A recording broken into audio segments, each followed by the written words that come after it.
Як сведчыць статыстыка, за пятигодку доля крадзяжоў у агульным аб'ёме злачыннасці скарацілася з 78% до 65%. У той жа час у Бярозаўскім, Іванаўскім, Івацевіцкім і Пінскім раёнах іх колькасць узрасла.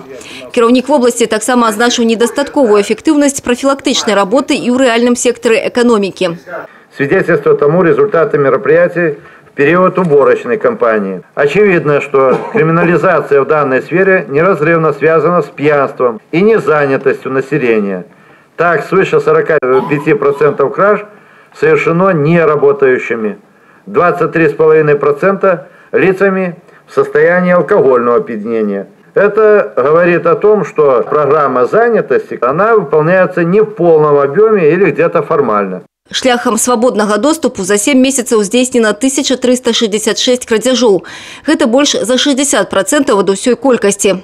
Шмат пытанняў да адказных асоб, якія павінны ахоўваць маёмасць. За час летніх рэйдаў міліцыі па сельскагаспадарчых прадпрыемствах выяўлена 23 факты адсутнасці старажоў на працоўных месцах.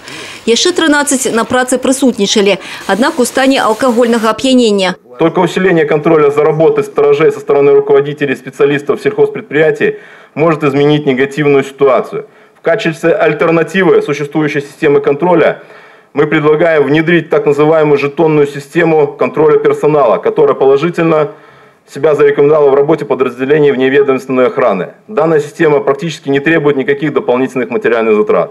Пакуль аграрыі вялі барацьбу за ўраджай на нівах, праваахоўнікі змагаліся за яго захаванасць.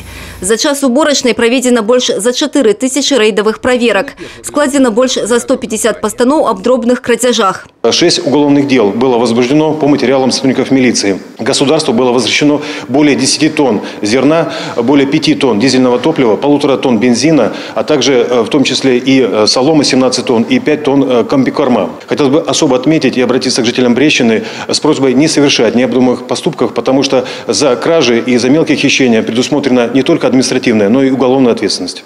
Что называется, не намагайтеся паўтарыць. Усё паліва ў гаспадарках афарбавана. Аліса Грыгарчук, Тыгран Акапян, тэлерадыёкампанія «Брэст».